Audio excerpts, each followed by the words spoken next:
welcome back to my channel.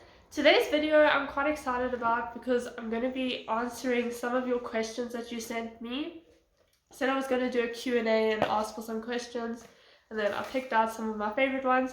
So thank you so much for sending in your questions if you did. I really like them. So let's jump into the questions. Okay, so maybe I shouldn't look. Not that I even know what each color is. Okay, what made you smile today? That's quite funny because I'm doing a 30-day self-worth challenge you may have seen, and today's question is actually what makes you smile. So it's quite appropriate that this was the first one. But what made me smile today? I was busy thinking because yesterday I got an email saying that I made it to the 3rd round of this internship that I'm trying to get into. So then I was thinking about it today, and that made me like super happy. Okay, next question. Why did you start a YouTube channel and what is your intention with it?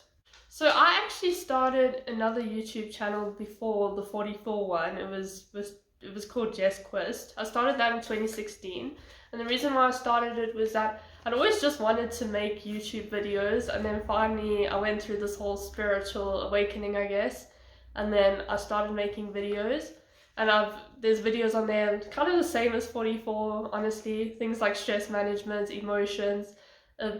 Quite a popular one that is on there is like these 3 videos I made of people I find beautiful. So basically if you haven't seen them, I took a list of people that I know, and then I made a video speaking about why I like each person and what I find beautiful about each person. So like people in my life. So yeah, actually it's funny because those videos, specifically the second video, actually inspired me to make this current 44 channel, because I was going through, it was last year in 2019. Sorry, I've kind of just risen off 2020. It was 2020, and I was like going through this down period, and then I started watching the people I find beautiful video. I watched the second one, and I was really, I know this might sound weird, but I was actually really inspired by myself. And when I was watching it, I was like, okay, that's the type of person I want to be. Even though like I am that type of person, but I was like, I felt like I was so authentic and genuine, and like I was like honestly like so proud of myself that was coming out. And when I saw that, I thought, okay, I actually want to start a 44 YouTube channel and be more like that and be that type of person. So yeah, I always find that funny that I basically inspired myself to make my own YouTube. Well, like inspired myself to make another YouTube channel. And then what my intention with it is, honestly, like I don't have a fixed plan with 44, any of it. As I've like said in quite a few times, a lot of the stuff I work with intuition. So if I feel like, oh, I need to do this, then I do it. And I like with the 44 days of gratitude challenge, that was just something I randomly did because my intuition was telling me to. But basically, I think with 44 in these videos, I really want people to start seeing that you have control over your life, and also like set your own boundaries and set your own self-worth, because you are incredible, and I just like I want people to see how incredible and amazing they are. Next one. Okay. If you had 24 hours to live, where would you go and what would you do? So I was busy thinking about this, and honestly, I'm not, like, I like travel, but I don't know, like, I also like staying at home and stuff. Like, I kind of feel like, how do I put this? I feel like when your mind is good and you like yourself, anywhere that you go is a good place, to put it that way. I don't know if that makes sense. But like I was busy thinking what I would actually do, because I know like some people would be like, oh, I would travel to this, or I would do this, or I would do that. I feel like honestly I would probably write a letter to like all the people in my life, like you know, like that type of person, like, dear blah blah, thank you so much. Cause I feel like I'd do like the practical stuff, because the thing is once you die, like, okay, cool, like life's over for you, but like the rest of the people are left with the suffering, and you guys would obviously be like a wreck if I were to leave the world. Okay, no, but like that's the thing. I would want to leave people with assurance and leave them with something like, hey, you've got worth, like, or like, I'm so proud of you, like something to remember me by. So yeah, and like I would sort out things like, here's all my passwords, here's all my stuff, so that it's not like I check out and now there's like, everyone's like, like how do we get into a phone and all this stuff. Okay, I'm still like looking, but it doesn't really make much difference. Because like I said, I don't know what each one says. What one word would you say the most people associate with you? I would say uplifting. Who is the best person to cook with? So this is a funny question. Well, it's not a funny question. It's a funny question because of who it came from. But I actually don't like cooking with people. I don't like people being in the kitchen with me. Like I've noticed that I've got like control issues when it comes to that. So if I'm in the kitchen, like I want to do my thing, and if there's people hovering around, it makes me so angry. It's probably one of the things that makes me the angriest. Like when I'm trying to cook and then there's a little person behind who's like inspecting, go away. Yeah, so I mean it's definitely maybe something I should, because the thing is I like hanging out with people, and so maybe if they are cooking, and like that's the thing, that's why I was saying it was funny, because the person who asked that is, well, I'm gonna say your identity, but Megan Barnard. So like it was always fun cooking at her house because it would be a disaster. We took this one video of like this pot exploding, and it's like super funny, but I feel like in those times where it's fun is because I don't have any control. I'm just like, you do you, I'm just gonna watch and like be entertained. But yeah, so like if I completely let go of control and I'm just like sitting and watching, then that's fine. But if you were to say like, okay Jess, cook something, and like this person's gonna help you, I don't know, it just like it irritates me. But yeah, like maybe that's something I do need to work on, is being more in the moment. And it's kind of like when, like when you're building a puzzle with someone else, I don't like I don't know, like building a puzzle with someone else irritates me so much because I want to do all of it, and like I want to put the last piece in, and then when there's somebody else, for some reason it just makes me so irritated. Okay, next question is, do you think it's better to have long-term goals, so 5 to 10 years, or is it better to have short-term goals? Okay, so my opinion on this is, I mean, I guess it depends on, like, you do what works for you.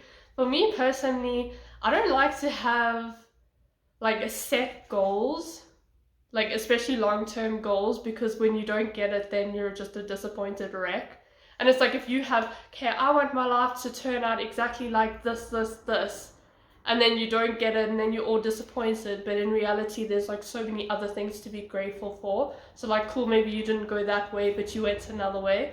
So that's why I think it's like when you get fixated on something, you just become honestly unhappy when you don't reach it, and it's like you're saying, this is what I want in 5 years' time, but maybe that's actually not what you are going to want in 5 years' time.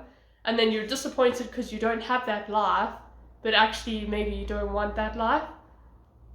So like with regards to that sort of thing, it's like life is so uncontrollable and things change all the time. Like honestly, my month and what I'm doing now is so different to like 2 months ago. I didn't have any of the ideas in my head that I do now, and like the path I want to take. But I do think it's, like for me, I like having like a vision of, oh, I kind of want this to happen in my life, so that, yeah, I can like sort of make choices for that. And then I think that short-term goals, I feel like deadlines for me work a lot with productivity. If I have like, okay, your goal is to do this, like finish the project by Friday, then I will finish the project by Friday. But if I just have like, finish the project, I'll just finish it like next year. Keep picking up green. Okay, what one piece of advice would you give your 18-year-old self? So honestly, and I was actually thinking of this a few weeks ago, but I would tell myself that most people are nice. And I know that might be hard to believe. I know like 18-year-old Jez wouldn't believe that. But like honestly, because I did like a challenge for myself a few months ago where I challenged myself to reach out to 100 people on LinkedIn. And then quite a few people actually replied, and I had video calls with people, and every single person was nice. And I was just, I don't know, I feel like in my head sometimes I think people aren't nice, and I'm always so shocked when people are so nice. I mean, like, I don't know, it's weird. Like, I'm nice, but then for some reason, like, I don't expect other people to be. But then that just made me see, like, gee, like, most people are nice. And once you know that people are nice and people want to help, and I mean, even if people don't reply, example, it's like, it's not because they're being mean, it's because, like, they have other things going on, or they might have, like, trust issues and stuff like that. But I just start seeing, like, I feel like most people are doing what's best for them and like what works for them. And so that just made it just like, since I've known that, I feel like communication has become so much easier, because now I don't think it's like when I walk into a situation, I don't think that people are going to be like horrible, they don't want me there or whatever. I'm like, oh, like people are nice, so like I can like ask for help. Example, I can reach out. So yeah, but I feel like we learn things when we're supposed to learn them. And yeah, like I said, if I told my 18-year-old self that, I probably wouldn't have believed it. Okay, next question. If you had to change your name, what would your new name be, and why would you choose that name? Okay, so I would change my name, and this may blow your mind, but I would change it to Jess. And you may be thinking, but your name is already Jess. But the thing is, it's not. My actual name is Jessica. And it's so annoying because I don't like the name Jessica. Honestly, I think because like when I used to be super shy, that was everyone was Jessica, Jessica, Jessica. So like in the past, and now it's like, hey, I don't want to be Jessica anymore. I want to be Jess. And I mean, people have called me Jess for years and years and years. But the thing is so like, yeah, long story short, I just don't like the name Jessica.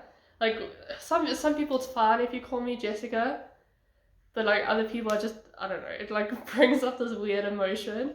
But now the thing is like I have to use Jessica because it's on my ID book, and it's like in all the documentations, and like every time you sign up for something like official, I have to use Jessica. And then what's annoying is like it's Jessica, and then everyone's there like Jessica, Jessica, Jessica, Jessica, and it's just annoying. Like I would just rather just change it to Jess, so that I can just sign everything as Jess and everything would be perfect.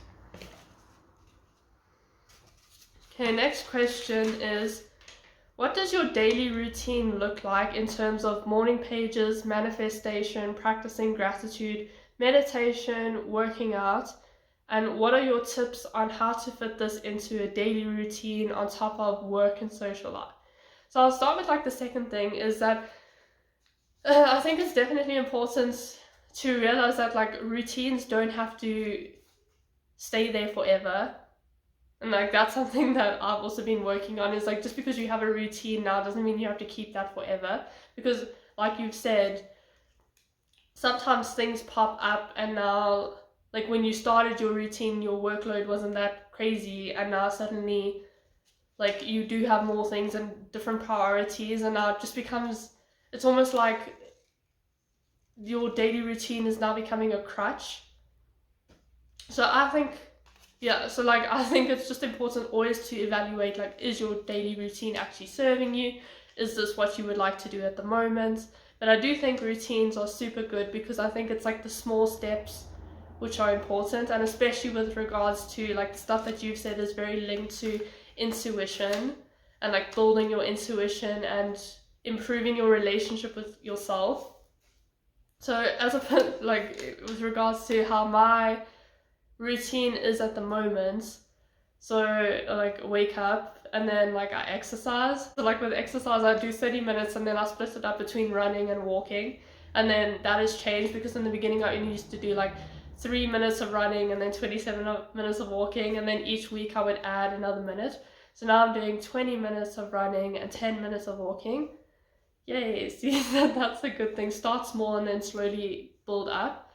And then after I've run / walked, then I do a Pamela Rife workout. So she's this person who makes YouTube videos on workouts and different fitness routines. So also go check out her Instagram because she posts programs on there, and she's also got her own app. So I do 45 minutes on Monday, Tuesday, Wednesday, Friday, and Saturday. And then Thursday is like half an hour, 20 minutes, because Thursday is stretching day. I know at the end of the day before I go to bed, so like when I'm in bed, I write down on my phone 3 things that I'm grateful for, because I feel like gratitude is just so important, and I like doing it at the end of the day, because it's like, okay, what did I do today that I was really grateful for, and just to take stock on that. And then like with morning pages, honestly, like I haven't been doing morning pages every single day. I know, like I think I've made a video on it where I've done morning pages since January 2019 every single day, all the way till like basically now. But like in the last month, I just realized that I felt like, and this is where it's important to take stock of if stuff is serving you. But I felt like I was spending too much time focused on my intuition and not enough time taking action. And the thing is when you've got so much time dedicated to like self-reflection and stuff, it's like you should technically be self-reflecting to take action of some sort. And it was just like I was spending all this time on self-reflection and not enough time on action. So I just started thinking, okay, like this is holding me back in a sense. So I do still do morning pages, but I don't know, maybe once every 3 days, once every 2 days. Yeah, because I just felt like it wasn't serving me. I was just doing it out of habit, and it was actually like preventing me. It's like I was using it maybe in a sense as like a form of procrastination. And then something else that I do is meditation. So I do still meditate every day. I tend to do meditation at night, but I don't have like a fixed plan with that. But it was with morning pages, I used to do it like in the morning after I'd eaten, like after exercise and that. And yeah, like with manifestation, I don't have like a specific time for manifestation, honestly. I would only really do manifestation, I guess, like as part of meditation if I feel like it, and then as part of like morning pages. Okay. Blue question. How do you deal with self-hate, not loving yourself and bringing yourself down? Okay, so I wouldn't say I have self-hate. But I do sometimes have days where I like doubt myself a lot, and I find that my thoughts aren't that great, or I don't feel that good. So definitely your thoughts are so important. So if I'm in a state like this, I consciously choose different thoughts, because ultimately it's like your thoughts determine your emotions, and then your emotions determine your behavior and your actions, and then that determines your results. And the thing is that when you feel bad, I think it's important to take note of what you're actually telling yourself, because sometimes you can be replaying stuff in the past. So say somebody, like you feel like somebody doesn't like you, and then you replay that, and you're saying to yourself, oh, I'm this, I'm that, like I'm not good enough, no one likes me, my friends don't like me, and then you're playing examples, and you're like sitting in the state, and that's why you feel bad. So all it takes is like changing your thoughts and like honestly forcing yourself, because when you're in that state, it's hard to like change your thoughts. So yeah, like actually changing yourself and consciously being like, okay, well, I want to be happy, I want to feel good, and then like I know it sounds weird, and it's not something that I necessarily believe is going to make a difference when I'm in that space, but it does make a difference. If you force yourself to say, okay, like this person doesn't like me, but like write down 10 things that I like about myself, example. or 10 things why I'm grateful for the day, or 10 reasons why this is a good decision, and force yourself to do that, because once you're in that space, I feel like you're going to feel better, or at least I know that I feel better. So it's all about managing your thoughts and like consciously making sure that you're choosing positive thoughts and to sit in a positive space. Okay, next question is, what is one of your favorite meals to cook and then one of your favorite meals to eat? So lately I really like cooking omelets. I feel like I like cooking it because when I first started cooking omelets, it was just a mess. It was not an omelet. It was, like I said, it was a mess. So now I feel like I'm better at it. So it's like cool. I feel like I improved. So I really like cooking omelets and eating them as well. But then like one of my favorite things to eat, I really like pizza. Are you a different person to how you were at school? Okay, yes, I feel like I am a different person, and I was busy trying to think of like an analogy, but so like this is my analogy. But the other day I was helping a spider out of the bath. Guys, don't kill spiders, don't kill bugs, just relocate them. Like, it makes me so angry when people, if you've killed a spider, feel bad, don't do that anymore. Like, the spider just wants to live. So yeah, and like, sorry, now I'm getting into a different rant, but it's like people are upset when bad stuff happens to them, or like a bunch of people are killed, and then they're like, oh, look, it's so sad. But then you going and you're killing the spider. Like, why are you purposely killing a spider? Like, no, get some courage and move the spider. Be a good person. So anyway, like I was helping the spider out of the bath. And like spiders are like very beautiful creatures. And then as soon as I was using like a paper to take it out the bath, and then it turned into like a little ball, and it was the tiniest little ball, and I was like, oh shame, like obviously it was scared of me, and I was like, oh, like you're such a beautiful creature, now you're this tiny little ball, and then like I moved it away. But I was just thinking, okay, like why am I telling you this random story? But I feel like in school I was kind of like a little ball, and I was like, no one see me. Like I just felt suppressed. Honestly, I felt like I always had potential in me, but it was like the spider. Like the spider decides it's either beautiful, and like spiders can like make those webs, and like they're extremely intelligent. But when you look at the little ball, you don't really think that they are that, because they're just like trying to blend into the background. So I feel like in a sense I was doing a lot of blending in. So like I say, like I always had the potential there, and I always, like, I don't know, like I feel like I kind of was like who I am now. I kind of was like that, but I wasn't showing it. And then I feel like once, I think also with school, it was like rules, like act in this way. People have an idea of who you are, so there's a reputation, and it's very difficult to like get out of a reputation. So I felt like as soon as I left school, it was so much better, because like I could be a different person and like just honestly express myself more. I didn't have to be like a tiny little ball, like sticking to the rules. And I feel like now I'm like, I guess more positive. I mean, yeah, like more I don't know why I said positive. I feel like I was positive then anyway. I guess I am more positive now, but more confidence is what I was gonna say. Yeah, but like I say, I feel like when it comes to growth, it's like that stuff was always in you, but now you are just choosing to express it. Okay, next one is, okay, what fictional character would be the most boring to meet in real life? So I had to give this some thought, and honestly, I feel like every person is interesting if you put enough effort in.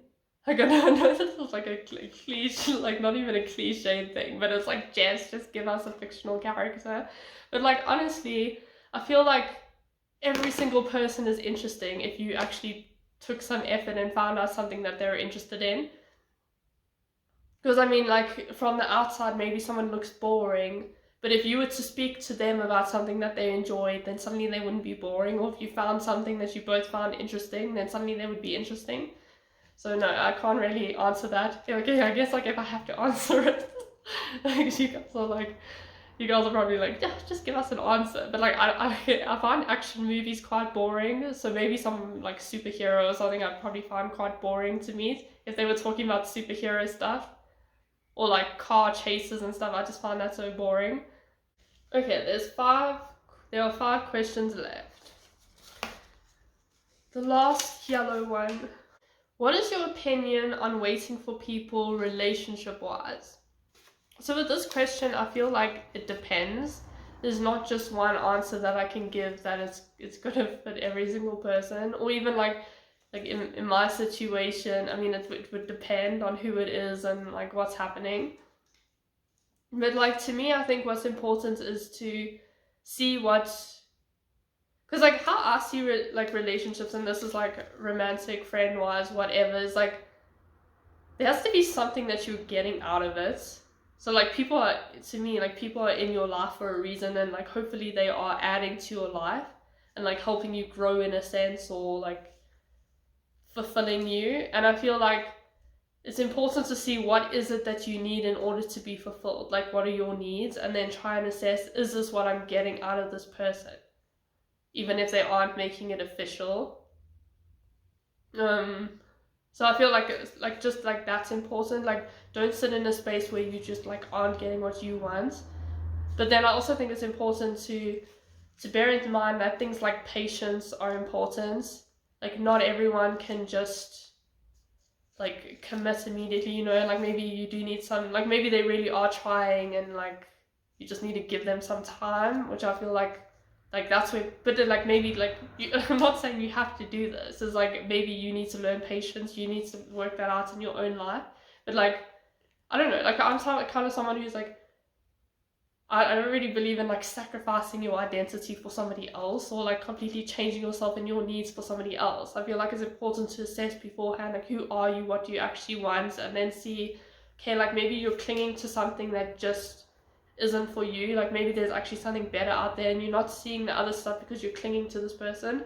But like I say, like maybe it's like also patience is important, but you need to assess. And also like I would say gratitude is also important here, because like maybe that person is like trying and they are like slowly, you know, like it's like maybe things are improving, but you're not really noticing it because you're just noticing them not being there. Okay, the last pink one. How are you finding the new jobs you have taken on? Okay, so for those of you who don't know, I'm a research assistant at Stellenbosch University. I always say Stellenbosch. Well, like I guess I just associate Stellenbosch with Stellenbosch University. And then I'm also volunteering at the Human Sciences Research Council, sorry, the HSRC. So like I am a life coach, but I discovered that I really like research and want to get into the research field and like have a career there. So it's just something like I feel is like more me. So yeah, how are they going? I feel like they're going really well, but because it's new, I feel like I'm learning a lot about myself. I don't know if you've ever been in a situation where you're new and like you don't really know how to do stuff, and then like, I don't know, like I feel like an idiot for not knowing stuff, and that's where I'm learning like, okay, it's okay. It's like, it's okay not to know, just ask for help. People are nice, people want to help. So yeah, I feel like just the most difficult thing is like the newness and like getting to know the culture and the right way of doing things, and like working out the challenges and like seeing like who can I talk to, like who can help me in this. But yeah, like definitely a huge learning curve, I would say. Okay, and then the next question is, when did you start taking an interest in becoming a life coach? So it was never really, honestly, like, it wasn't something I was like, oh yeah, like I really want to be a life coach. So the thing is that my mom is a business and life coach, and she's did that from, I think when I was in like grade 10 or 11. So I'd been like exposed to the world all this time, and then like I did my undergrad in politics, philosophy and economics, and then I did my that was at Wits. I did my honors in economics, and I was looking at like the relationship between parental involvement and grade 9 mathematics marks in South Africa. So I was like super in there. And then in 2020, I just didn't know like what I wanted to do. Like I didn't go straight into like the research world and stuff for some reason. Like my intuition was just like, no, I don't want to do that at the moment. So then I was like writing a lot, and I was in all these different projects, and then like I just was like, I don't know what I'm doing. Like I was probably crying, and then my mom was like, hey, why don't you just do a life coaching course? So it was honestly something my mom was like, why don't you just do this? And it was like a filler in a sense. I was like, okay, I have to do something. So then I just did that, and yeah, like it was super nice. Like I said, like I'm still a life coach, and yeah, like so it was never something I was interested in, but it's like it's been nice doing it, and I feel like it's helped me work out. It's helped me like stop putting people on pedestals, honestly, because I work out that all people have worries and doubts, and even if it's like everyone puts everyone on a pedestal, honestly. And then just like working out how to ask people questions, and I mean something for me is I just really want people to reach their potential, and that's something that a coach does, is they can completely change your reality and take you to that next step, like really help you reach your potential and like do more of the stuff that your soul is calling you to do. So that's what I really like about coaching, is that I get to do that. Should we go with green or should we go with blue? Let's go with green. In your opinion, what is the closest thing to real magic? I really like this question. So I would say the closest thing to magic, and honestly this is magic. Like actually I think that magic is probably like the magic that we see in Harry Potter and stuff. I'm pretty sure that's that type of, I mean, you might think it's weird. I personally think that that is going to exist in the future. I mean, we see people keep developing, and I'm pretty sure we'll come up with a way to actually make that stuff like real. Like you can pick up a wand and start doing things. I mean, like technology is incredible. But to me, like the law of attraction is magic. And the fact that your thoughts can become things, and especially like your unconscious beliefs and like what you're thinking in your unconscious mind, like that stuff in there is like in your subconscious is becoming your world. So like yeah, like it's super cool. I think, well, like one of the examples I wanted to give you is when I was doing my research, I was using this data called TIMS data, so Trends in International Maths and Science Study, and then I got my data from the HSRC. You may have heard me say that earlier in this video. And then I was also like referencing this one author like a lot of times. And now it's so crazy because like when I was doing that stuff, like I was just doing it for the research project. I wasn't thinking anything about it. And now it's like at Stellenbosch University, I'm like a research assistant and I'm working with TIMS data. And now I also like am volunteering at the HSRC, which is where I got the data from.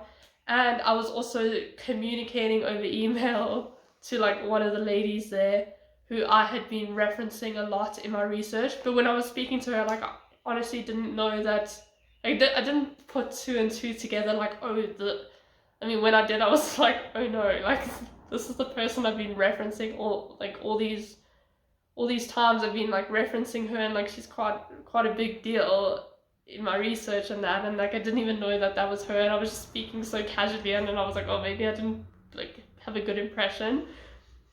And like basically what I'm saying is that it's like when I was doing that stuff, I didn't realize, like I wasn't like, when I was looking up the data, and like honestly it's like such a mission to find data and stuff. It was like a huge big thing.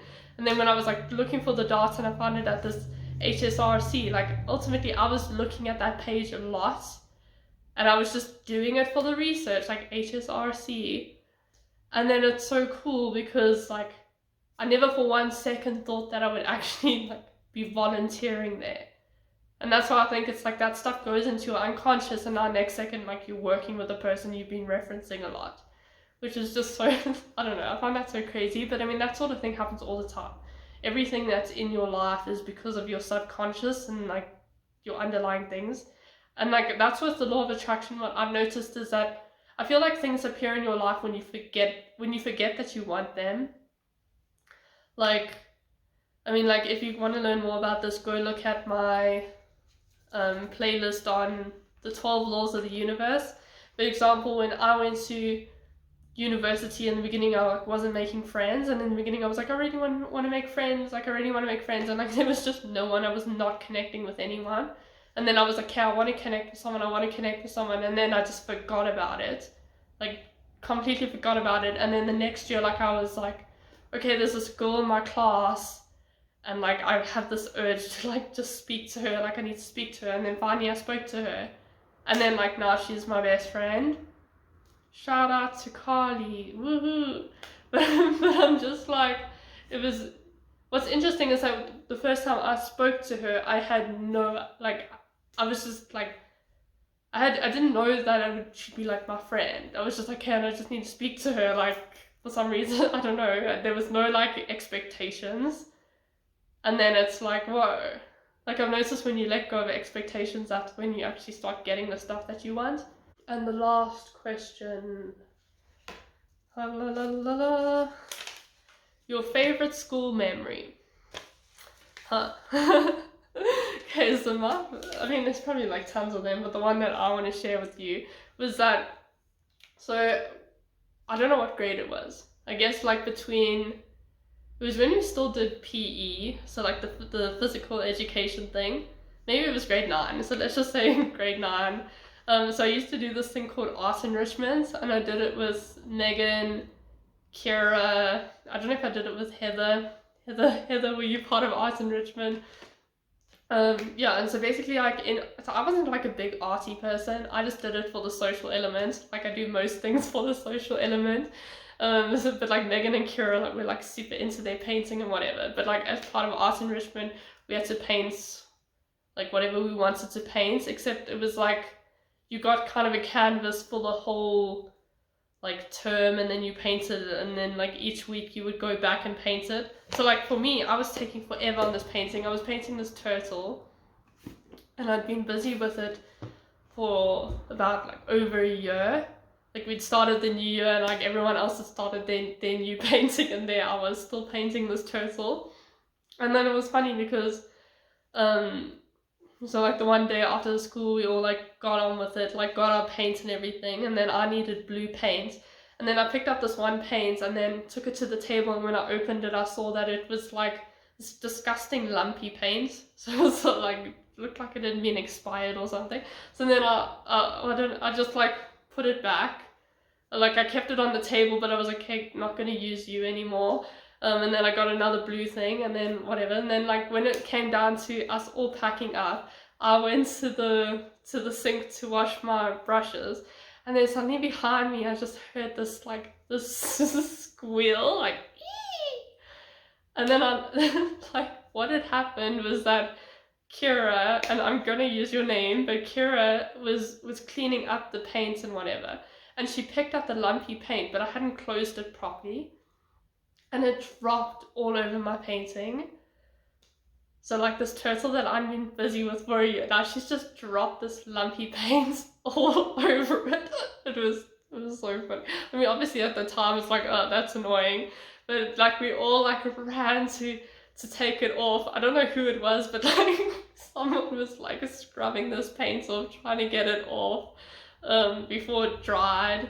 And then actually we ended up getting most of the paint off. Some of it stayed, but like pretty good. And then it was funny because it was the substitute teacher who was there, and she did not notice a thing. Like we were all like running around like, oh no, there's this paint all over my painting, which I've been busy with for a year. Like, and she was just like chilling in her chair and had no idea what was happening. So yeah, that's definitely something that,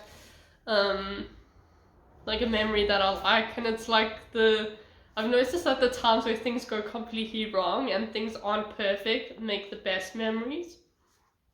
So yeah, that's all the questions that I have.